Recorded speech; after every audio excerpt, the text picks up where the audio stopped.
সালামুন আলাইকুম। আলহামদুলিল্লাহি রাব্বিল আলামিন ওয়াসসালাতু ওয়াসসালামু আলাল মুরসালিন। ইসলামের দলীয় নামকরণের ফিতনা এবং বিভক্তির পরিণতি। সম্মানিত ভাই, ইসলাম আমাদের এমন একটি পরিচয় দিয়েছে যা পৃথিবীর অন্য যে কোনো পরিচয় থেকে শ্রেষ্ঠ, সম্মানজনক এবং ঐশী। আল্লাহ তাআলা কোরআনের স্পষ্টভাবে বলেছেন, হুয়া সাম্মাকুমুল মুসলিমিন, তিনি তোমাদের নাম রেখেছেন মুসলিম। সূরা হজ আয়াত নম্বর ৭৮। এই পরিচয় রয়েছে ঐক্যের আহ্বান, ভ্রাতৃত্বের বন্ধন এবং অহংকারহীন একত্ববোধ। কিন্তু আফসোসের বিষয় হচ্ছে, আজ মুসলিম সমাজে এই পরিচয়ের পরিবর্তে অন্য নামগুলো ছড়িয়ে পড়েছে। কেউ নিজেকে বলে হানাফি, কেউ সালাফি, কেউ আবার আহলে হাদিস, কেউ আবার নিজেকে সুন্নি, শিয়া, মারকাজি ইত্যাদি পরিচয়ে অনেক খুশি। অথচ মহান প্রভু আমাদেরকে কেবল একটি পরিচয় দিয়েছেন, তা হলো মুসলিম। বন্ধুগণ, নবী মুহাম্মদ সাল্লাল্লাহু আলাইহি সাল্লাম যখন ইসলাম নিয়ে আসলেন তখন তিনি সালামুন আলা মুহাম্মদ যখন ইসলাম নিয়ে আসলেন তখন তিনি কোনো দল, মাযহাব বা ইমামের নাম প্রচার করেননি।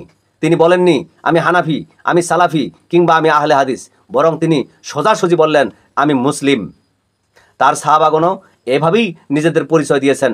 সাহাবীদের কেউ বলেননি আমি শাফি, আমি হাম্বলি কিংবা আমি আহলে হাদিস। তারা সবাই ছিলেন আল্লাহর বান্দা এবং রাসূলের অনুসারী এবং মুসলিম পরিচয়ে গর্বিত। বন্ধুগণ, ইসলামের প্রথম যুগে কোনো দলীয় বিভক্তি ছিল না। ইসলাম একটি ঐক্যের নাম, একটি ভ্রাতৃত্বের নাম। কিন্তু সময়ের পরিক্রমায় মানুষের চিন্তার ভিন্নতা, ব্যাখ্যার পার্থক্য, রাজনৈতিক চাপ ও ভূগোলগত প্রভাব মুসলিম সমাজে মতপার্থক্য সৃষ্টি করে দেয়। এই মতপার্থক্য থেকে তৈরি হয় বিভিন্ন মাযহাব, যেমন হানাফি, শাফি, মালিকি, হাম্বলি। এগুলো মূলত কুরআন ও হাদিসের ব্যাখ্যা করতে গিয়ে পার্থক্য। কিন্তু পরবর্তীতে মানুষ এই মাযহাবগুলোকেই নিজের পরিচয় বানিয়ে ফেলেছে। কেউ এখন বলে আমি হানাফি মুসলিম, কেউ আবার বলে এরকম বিভিন্ন নামে তারা নিজেদেরকে আখ্যায়িত করে। অথচ ইসলাম এমন কোনো দ্বৈত পরিচয়কে অনুমোদন করেনি। এরকম কোনো দ্বিমুখী পরিচয় নাই যে আমি হানাফি আবার মুসলিম, আমি আহলে হাদিস আবার আমি মুসলিম। এরকম কিন্তু কোনো দ্বৈত পরিচয় ইসলামে অনুমোদন দেয়নি। বন্ধুগণ, এই বিভক্তির ফল কতটা ভয়াবহ তা আমরা ইতিহাসে বারবার দেখেছি। আমরা দেখি বিভিন্ন দেশে মুসলিমরা কেবল নামের কারণে একে অপরকে অপমান করে যাচ্ছে এবং ঘৃণা করে যাচ্ছে, এমনকি যুদ্ধ পর্যন্ত করছে।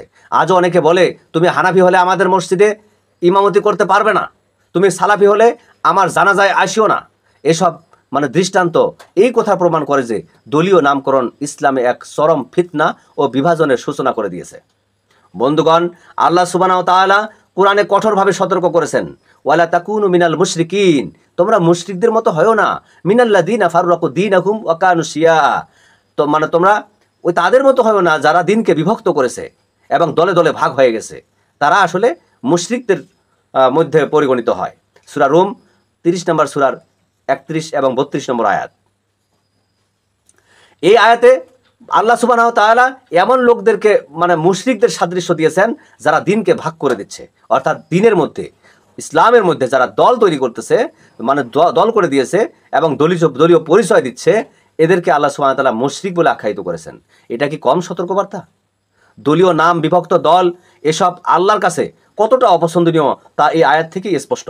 বন্ধুগণ, সালামুন আলা মুহাম্মদ ভবিষ্যৎবাণী করেছেন যে তার উম্মত ৭৩টি দলে বিভক্ত হবে। তিনি বলেন আমার উম্মত বিভক্ত হবে ৭৩টি দলে, তার মধ্যে একটি জান্নাতে যাবে। সাহাবীরা বললেন ওই জান্নাতি দল কোনটি? নবী বললেন যারা আমার এবং আমার সাহাবীদের পথ অনুসরণ করবে। তিরমিজি হাদিস নাম্বার ২৬৪১। দেখুন, নবী কোনো নাম বলেননি, কোনো দলীয় পরিচয় দেননি। তিনি বলেননি হানাফিরা বাঁচবে আর সালাফিরা জান্নাতে যাবে, বরং তিনি একটি পথের কথা বলেছেন, আমার এবং আমার সাহাবীদের পথ। অর্থাৎ পরিচয় নয়, আমলে পরিচয় দিতে হবে। নবী এবং সাহাবীদের পথ ধরতে হবে। নবী এবং সাহাবীদের পথ হলো ইসলাম। নবী এবং সাহাবীদের পথ না আহলে হাদিস, না সালাফি, না হানাফি, না শাফি, না মালিকি, না হাম্বলি। নবী এবং সাহাবাদের পথ ছিল কুরআন। নবীর পথ ছিল কুরআন, সাহাবীদের পথ ছিল কুরআন। বন্ধুগণ, এখানে প্রশ্ন জাগে, নবী কি সালাফি ছিলেন? সাহাবারা কি আহলে হাদিস ছিলেন? তারা কি কোনো মাযহাবের অনুসারী ছিলেন? না, তারা মুসলিম ছিলেন। তারা ছিলেন পবিত্র কুরআনুল কারীমের অনুসারী। তাই আজ যদি কেউ নিজেকে মুসলিম না বলে নিজেকে সালাফি বা হানাফি বলে পরিচয় দেয়, তবে সে কিভাবে সাহাবীদের পথ অনুসরণ করছে? আপনি বলছেন সালাফি নামটি পূর্ববর্তী অর্থ বোঝায়, অনেক আগের পুরানা বোঝায়। বন্ধুগণ, এই দলীয় নামকরণ কেবল নামের মধ্যেই সীমাবদ্ধ নয়, এর পরিণতি ভয়াবহ। এটি উম্মাকে বিভক্ত করে ফেলে। এক মুসলমান অন্য মুসলমানকে কাফির, বিদাতি, মুশরিক এবং দলচ্যুত বলে গালি দেয়। কেউ কারো জানাজায় পর্যন্ত যায় না, কেউ কারো ইমামতিতে নামাজ পড়ে না, কেউ কাউকে সালাম দেয় না। এসবের শিকড় রয়েছে সেই দলীয় বিভক্তিতে, যার মূল শুরু হয় নাম থেকে। বন্ধুগণ, আল্লাহ সুবহানাহু ওয়া তাআলা বলেছেন, তোমরা ঐক্যবদ্ধভাবে আল্লাহর রজ্জু অর্থাৎ আল্লাহর কিতাবকে আঁকড়ে ধরে থাকো, বিভক্ত হয়েও না। এটি সরাসরি নির্দেশ, এটা সরাসরি নির্দেশ, কোনো পরামর্শ নয়। ইসলামে বিভক্তি নিষিদ্ধ করা হয়েছে আর ঐক্য ফরজ করা হয়েছে, কিন্তু আমরা আজ ঠিক উল্টোটা করছি। ঐক্যের জায়গায় বিভাজন, সহনশীলতার জায়গায় বিদ্বেষ এবং ইসলামের নামেই বিভক্তির সংস্কৃতি চালু করেছি।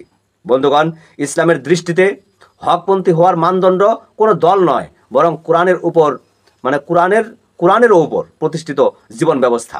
যার কথা, কাজ, আকীদা ও আমল কোরআন ভিত্তিক হয়, সেই হকপন্থী। নাম দিয়ে নয়, বরং জীবন দিয়ে সেটা প্রমাণ করতে হয়। বন্ধুগণ, আলেমগণের ইস্তিহাদ থেকে উপকৃত হওয়া ভিন্ন বিষয়।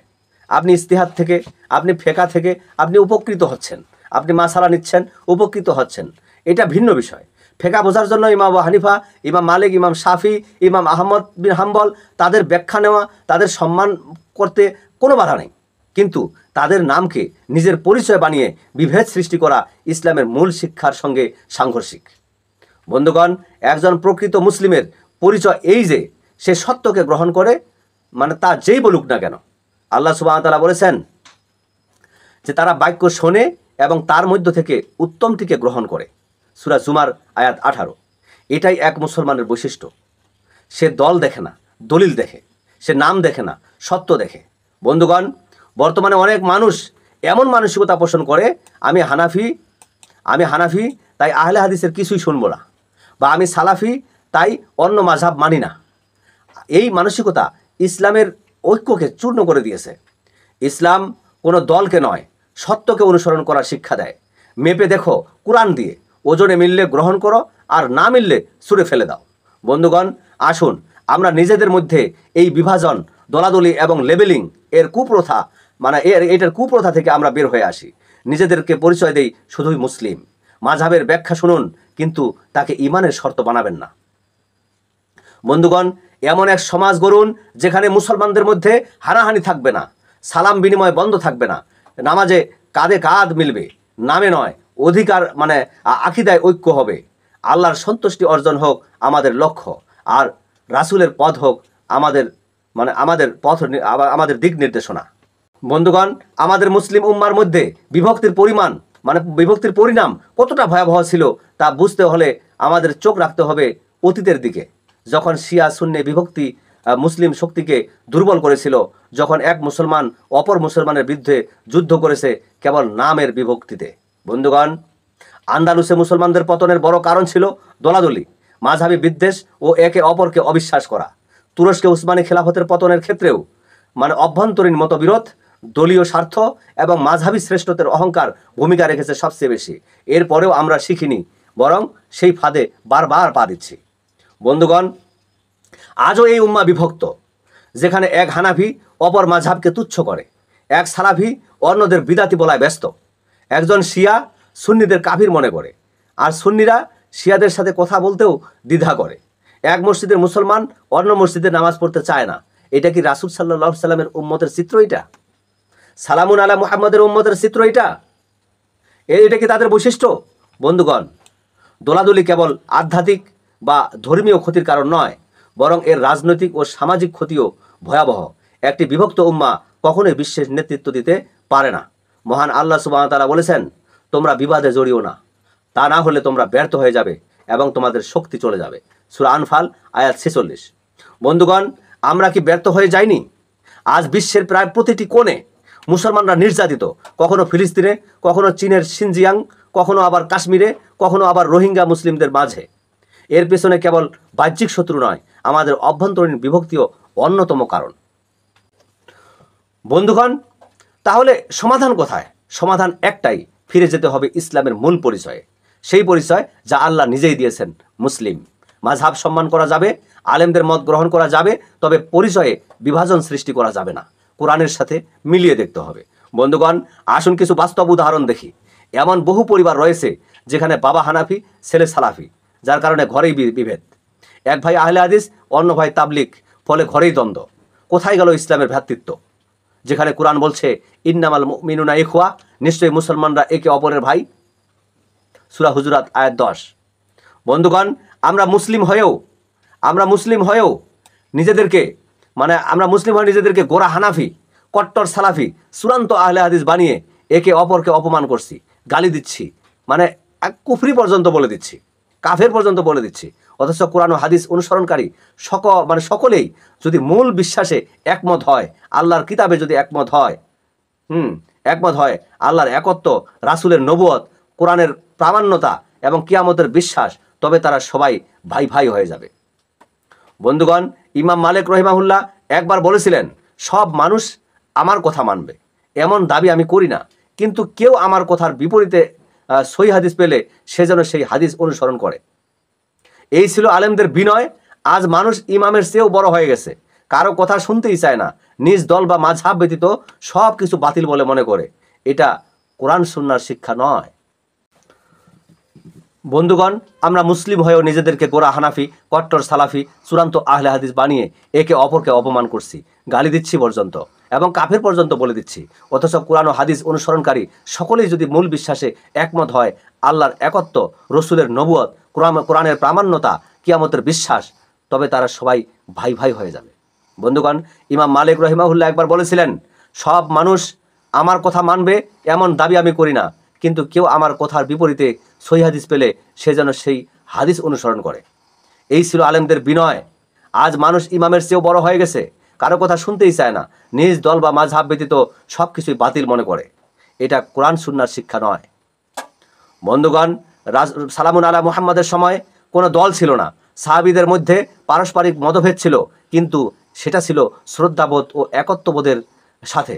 তারা একে অপরের বিরুদ্ধে ফতোয়া দেননি, একে অপরকে দলচ্যুত করেননি। আমরা কেন করছি? বন্ধুগণ, আপনার পরিচয় হোক আমি মুসলিম, কুরআন ও সুন্নাহর অনুসারী। আপনি যেই ব্যাখ্যা অনুসরণ করেন তা করুন, কিন্তু সেই ব্যাখ্যাকে দিন নয়, ব্যাখ্যা হিসেবে রাখুন। আপনি শাফি বা হানাফির মত পছন্দ করতে পারেন, কিন্তু আপনি শাফি মুসলিম বা হানাফি মুসলিম বললে আপনি নিজের মুসলিম পরিচয়কে নিজের মুসলিম পরিচয়কে গৌণ করে ফেলেছেন। বন্ধুগণ, আল্লাহ কুরআনে কেবল মুসলিম পরিচয়ের উপর গুরুত্ব দিয়েছেন। সাহাবারা সেই পরিচয়ে ছিলেন গর্বিত। কেউ বলেননি আমি আবু বকরি, আমি উমরি, আমি উসমানী, আমি আলী ভক্ত। তারা ছিলেন মুসলিম, কোরআনের অনুসারী, রাসূলের প্রেমিক। বন্ধুগণ, আজ আমাদের নতুন করে এই পরিচয় ফিরিয়ে আনতে হবে। আমাদের মসজিদে, মাদ্রাসায়, পরিবারে, দাওয়াতে, খুতবায় বারবার বলতে হবে আমরা মুসলিম, কোনো দলের না, কোনো নামের না, এবং আমাদের দিন আল্লাহর দেওয়া, নামও আল্লাহর দেওয়া, আর আমাদের ভিত্তি হলো কোরআন। বন্ধুগণ, ইসলামী ঐক্য প্রতিষ্ঠা করতে হলে কয়েকটি গুরুত্বপূর্ণ পদক্ষেপ নিতে হবে। 1. দলীয় পরিচয়ের পরিবর্তে কোরআনের ভিত্তিতে ঐক্য করে তুলতে হবে। মহান আল্লাহ সুবহানাহু ওয়া তাআলা বলেছেন, ওয়াতাসিমু বিহাবলিল্লাহি জামিয়া ওয়ালা তাফাররাকু, যে তোমরা ঐক্যবদ্ধভাবে আল্লাহর রজ্জুকে আঁকড়ে ধরো, আর আল্লাহর রজ্জু হলো আল্লাহর কিতাব। 2. বিভিন্ন মাযহাবকে আপনি সম্মান করতে পারবেন, কিন্তু গোরামি করতে পারবেন না। 3. ভ্রাতৃত্ব, সহনশীলতা ও উদারতার চর্চা বাড়িয়ে দিতে হবে। আমরা সবাই ভাই ভাই, আর এই ভ্রাতৃত্বের বন্ধন যেন মজবুত হয় সে কাজ করতে হবে। তথ্যভিত্তিক আলোচনা। 4 নম্বর, তথ্যভিত্তিক আলোচনা এবং অন্ধ অনুসরণ থেকে দূরে থাকতে হবে। 5 নম্বর, নিজেকে সর্বপ্রথম ও সর্বশেষ মুসলিম হিসেবে উপস্থাপন করতে হবে। বন্ধুগণ, আমরা যদি সত্যিকার অর্থে উম্মার ঐক্য চাই, আল্লাহর সাহায্য চাই, তাহলে দোলাদলি ত্যাগ করতে হবে। যে কোরআন আমাদেরকে বলছে ইন্নামাল মুমিনুনা ইখওয়া, নিশ্চয়ই মুসলমানরা একে অপরের ভাই। সূরা হুজুরাত আয়াত 10। সালামুন আলা মুহাম্মদ বলেন, মুসলমানের ভাই, সে তার উপর জুলুম করে না, তাকে ছোট করে না। সহিহ মুসলিম হাদিস নাম্বার 2564। আজ আমরা ভাইয়ের উপর দল, মত ও মাযহাবের নামে জুলুম করছি, ছোট করছি, অবজ্ঞা করছি। এটা কি রাসূলের উম্মত হওয়ার পরিচয়? বন্ধুগণ, আজ আমাদের সমাজে একটি ভুল প্রচলিত আছে। আমি যদি হানাফি না হই তবে আমি পথভ্রষ্ট, আমি যদি সালাফি না হই তাহলে আমি সুন্নাতি নই।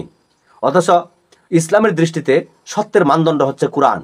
কে কোরআন অনুসরণ করছে, নাকি সে অন্য ব্যানারে চলছে, এটা আমাদের দেখা উচিত। বন্ধুগণ, এখন সময় এসেছে ফিরে আসার, ইসলামের শুদ্ধতম পরিচয়ে ফিরে যাওয়ার। এখন সময় আল্লাহর দেওয়া নাম মুসলিমকে গর্বের সাথে ধারণ করার। আমাদের আকাশে বাতাসে ঘরে সমাজে হাটে মাঠে এই ঘোষণা ধ্বনিত হোক, আই এম মুসলিম, আমি মুসলিম, কেবল মুসলিম, শুধুমাত্র মুসলিম। বন্ধুগণ, এই দাওয়াত সহজ নয়। আপনি বললেই সবাই মানবে না, আপনি মুসলিম বললেই লোকজন দলবাজি ছাড়বে না। কিন্তু আল্লাহর রাসূলও একাই শুরু করেছিলেন। আপনার দাওয়াত, আপনার আলোচনায় যদি একজনেরও চিন্তায় পরিবর্তন হয়, তা অনেক বড় সওয়াবের কাজ। বন্ধুগণ, চলুন আমরা এই চেতনা ছড়িয়ে দেই। মসজিদের মিম্বর থেকে, খুতবার ভাষায়, ইউটিউবের ভিডিওতে, সোশ্যাল মিডিয়ার স্ট্যাটাসে, পারিবারিক আলোচনায়, স্কুল কলেজের মাঠে। ইসলাম এক, রাসূল এক, কুরআন এক, নামও এক, মুসলিম। বন্ধুগণ, আল্লাহ যেন আমাদেরকে হেদায়েতের পথ দেখান, দোলাদলি থেকে রক্ষা করেন, সত্য গ্রহণ করার তৌফিক দেন। আমরা যেন সেই দলের অন্তর্ভুক্ত না হয় যারা সালামুন আলা মুহাম্মদ এবং তার সাহাবীদের পথে চলে, পরিচয় শুধু মুসলিম। সালামুন আলাইকুম। ধন্যবাদ সবাইকে।